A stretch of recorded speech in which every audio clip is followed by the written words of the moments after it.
Well, I think I should probably start by giving a little bit of context to the whole Waitrose episode. The reason why I pitched Waitrose in the first place was because they just launched a brand new vegan range and they were going all out to try and attract vegan customers. So I thought they might be receptive to the idea of featuring some more plant-based recipes and articles. Obviously that wasn't the case, and I definitely didn't expect that reaction from the editor. But I also never could have anticipated how big the story became and how angry it made some people.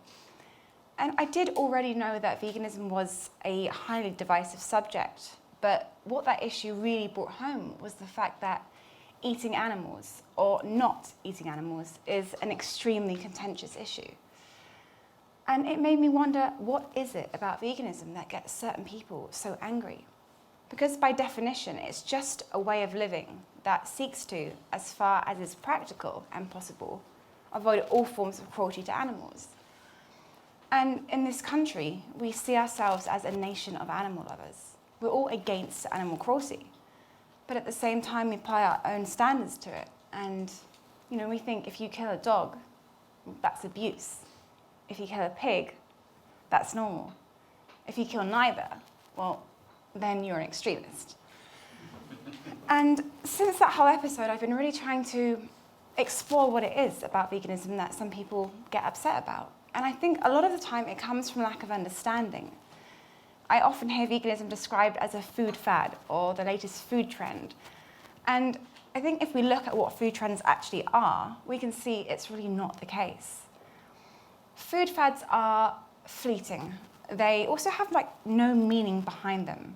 Things like unicorn bagels and avocado toast are food fads. And they look great on the plate and great on Instagram, and they're a great way of getting likes, but there's no intrinsic meaning or value behind them. And there's no thought behind them. And because there's no thought behind them, they can actually be extremely harmful. And probably the best example of that is avocados and how our hunger for avocado toast has led to extreme deforestation in Mexico. And it's devastated local communities there. But food fads are apathetic. They don't care. They don't care about ethical consequences. And for that reason, they couldn't be further removed from food activism. And the best known example of food activism is veganism. And I also think it's the best example, no bias, because it unites three very separate but important issues. And they are health, the environment, and the ethical treatment of animals. And when it comes to food activism, you cannot downplay the importance of social media. It's been instrumental in raising awareness of all these issues, and also for the massive, massive spike in veganism. I think next year it's predicted to rise by 327% in this country. And that's another reason we know it's not a fad. It's not a transient trend. It's just going to go up and up. Food activism, I think, is one of the best ways we can use social media. I think it should be used to inspire people. It should be used with intent and purpose. It should be used as a way to connect with other people in a way that actually means something to you. And when it is done in that way and it is used for these purposes, it is such a powerful tool for driving change. And that's what food activism is trying to use it for. And there are a few separate ways that it does that. And they are all very effective in their own way, but they also have limitations when used by themselves. The first example would be environmental activism. So I think that's played a huge role in getting people engaged and getting people invested in the environment and trying to protect it. And one of the best examples of that is the campaign to ban plastic straws.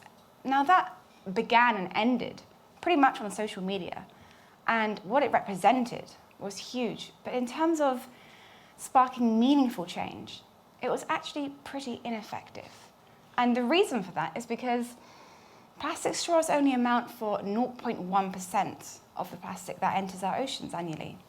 The main culprit is abandoned fishing equipment, ghost gear, and that is the most harmful form of plastic in the oceans. But campaigns that say ban fishing are not going to have the same impact. They're not going to get the same support or traction. And the reason for that is because For some people, that is just too big an ask.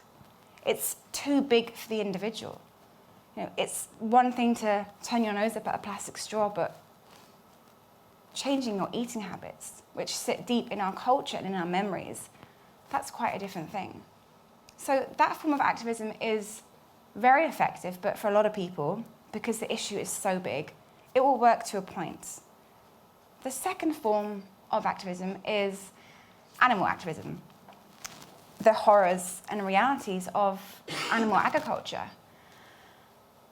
I think most of us have probably seen footage of slaughterhouses, of animal abuse on social media, and most of us have probably had the same reaction, which is as soon as we see what it is, we skip past it as quickly as we can. We look away. Because no one wants to see that. No one wants to see footage of animals being killed, fighting for their lives, being mutilated. It's awful. So we look away. And we bury our heads in the sand and try and convince ourselves that the meat we buy isn't like that. The animal products we buy are humane. And it is understandable why people do that, because just questioning whether something we've done all our lives, without even thinking about it really, we're just questioning whether that might be wrong or unnecessary or fundamentally cruel, is deeply unsettling. And reconciling those thoughts to the point where we actually alter our behavior and change our eating habits, that's even harder. So with both these forms of activism, environmental and animal, they can be very powerful, but for some people, because the topics are so vast and so hard-hitting, it's easier to disengage. It's easier to look away and to give ourselves a pat on the back for not using plastic straws and doing things that are smaller. And it's a defense mechanism, and it is understandable. But how can we use social media in a way that is more positive, that gets people to want to look, to want to engage? And one of the ways we can do that is with food itself. So you only have to look at the food porn hashtag to know that we're all obsessed with food. And if you can use that obsession and channel it in a way that highlights how delicious and how diverse plant-based food can be, and how easy it is, then that's something we should do. And I know for me, it was seeing photos and videos of plant-based food on Twitter and Instagram that made me realize that maybe I could entertain the idea of moving down to a more plant-based way of living. And before, I'd always felt that I was too much of a foodie to go vegan. I could never give up cheese. I couldn't imagine a life without cheese. I didn't want to. And when I saw photos of big creamy bowls of pasta or decadent slices of cheesecake or juicy burgers, it made me realize that vegan food wasn't just lentils and kale and quinoa. It was way more varied than I ever gave it credit for. And that was the first step that made me begin to look into it with a more positive outlook.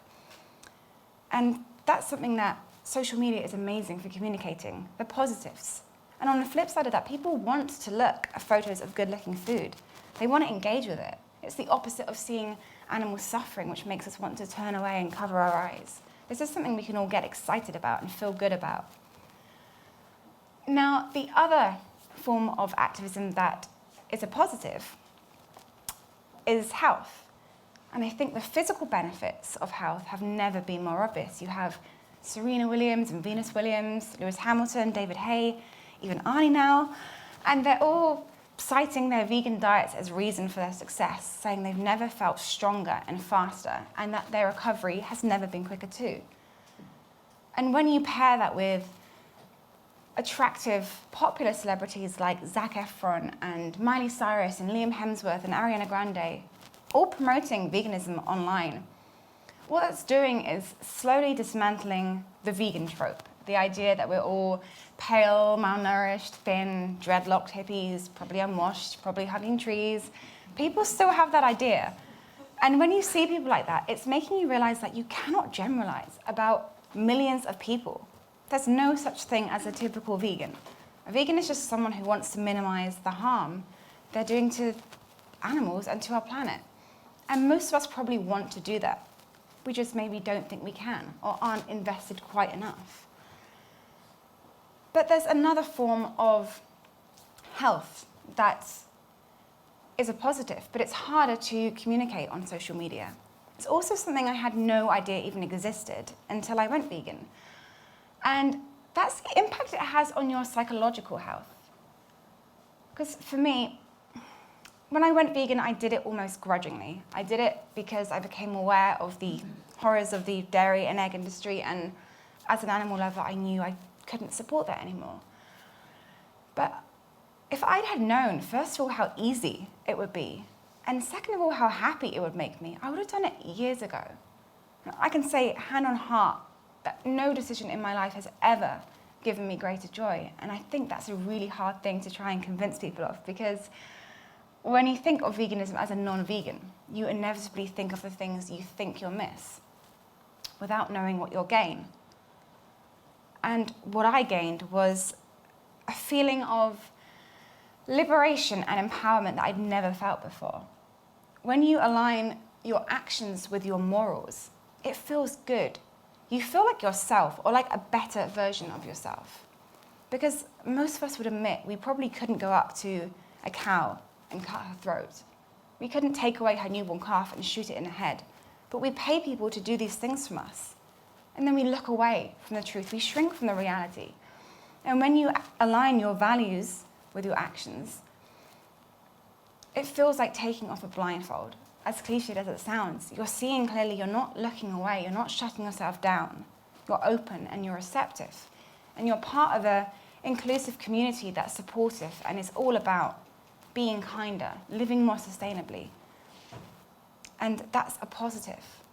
There is so much positivity and power in knowing that you are never intentionally harming animals. There's so much power in knowing that you are doing the single biggest thing you can do to reduce your impact on Earth. And I think moving forward, vegan activism really needs to try to reflect that, as well as the atrocities that are happening and the scary things that are happening, the things that are shocking but inevitably make us want to look away or disengage. But how do you convey that on social media? It's not as easy as doing a snappy tweet or a photo. It's a harder thing to try and communicate. So I've spent a lot of time recently thinking about how to best unite the key aspects of vegan activism with this idea of positivity and affirmative action and change and hope and inspiration. And I've been working on a book that is part vegan guidebook, life guide, part manifesto. And I want it to be something people want to read, something people get excited about, something that inspires them to make change, something that doesn't make them feel depressed. Because research shows that shock and fear tactics don't really work. People want to feel excited and positive. So I've called this book provisionally Yes Vegan, because I want it to, first of all, be a light-hearted book. I want it to be fun, and I want it to communicate how enjoyable veganism is, because it is. There are serious issues within it, but the journey itself is enjoyable. And another reason I called it Yes Vegan is because it is referencing the Yes We Can Obama campaign. And I'm not doing that because I think I'm female Obama, just to be clear. I'm doing it because I think that whole campaign was about change and hope and forward momentum. Well, that's exactly what veganism is about. And I think the most incredible thing about humanity is our ability to adapt and evolve and move forward and change with the times. To look at certain behaviors we've always engaged in and recognize that they're harmful, that they're unjust, and stop doing them. And throughout history, we have done some truly terrible things. It wasn't long ago that we gave women the right to vote, that we started treating black people as human beings, that we gave gay people the basic right to vote and to live in peace without fear. But with all these changes, they didn't happen overnight. There was always 3 stages they had to pass through. And we can see these 3 stages happening now with veganism. The first stage is denial. We don't want to believe it, we laugh at it, we mock and ridicule. People always laugh at things they don't understand, particularly when it involves being kind, and particularly when it involves being kind to people or beings we think we're superior to. The second stage is violent opposition. People fight tooth and nail to keep the status quo as it is. People reject the notions. People refuse to believe that animal agriculture is the leading cause of ocean dead zones, of water pollution, of habitat destruction, and of species extinction. The third stage is acceptance. And historically, it's taken usually hundreds, if not thousands of years to get to that stage. But with social media and with the internet, change is happening now. And you can see it not just online, but on the street when you go out and you can get a vegan menu in pretty much every restaurant. You can see it by the fact that Burger King have launched a vegan burger, by the fact that McDonald's are now launching one, by the fact that pretty much every major fashion house around the world is banning fur. And change is only going to continue to happen. It's going to build like a snowball and escalate, and social media will continue to play a huge role in that. And I think moving forward that food activism and vegan activism, when it's used to inspire and encourage, can not only help us solve some of the most important and potentially devastating problems we're facing, but also do it in a way that delivers a sense of empowerment and positivity and unity as well, coming together to be part of a movement that's about advancing and about kindness. And personally, I can't think of a better way to use social media than that. And I'm really excited to try and be a part of that and to try and use this feeling of positivity to inspire people and make a change that's actually going to mean something in this world. Thank you for listening.